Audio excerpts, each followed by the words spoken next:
If you have a source that you want to use for NotebookLM where you're updating it constantly, like you're taking notes for the semester or a training program, or you're pouring your thoughts into a brain dump, make sure it's a document in Google Drive like this one I have here with 36 tabs.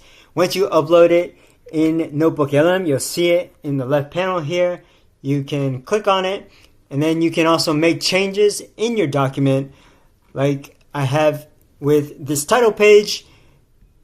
In the notebook, this was the first content that it picked up when I initially uploaded the document. When you refresh or open the notebook, it'll automatically pick up any changes you make to the document because it'll show a click to sync with Google Drive here. So you click on that and it'll give you a notification indicating whether the sync has been successful with an updated source guide for this very source. You can see the content that was added at the very beginning ahead of the content that was there before. If you found this useful, like the video and leave a comment. If you want more content on AI, workflow automation, and analytics, subscribe to the channel.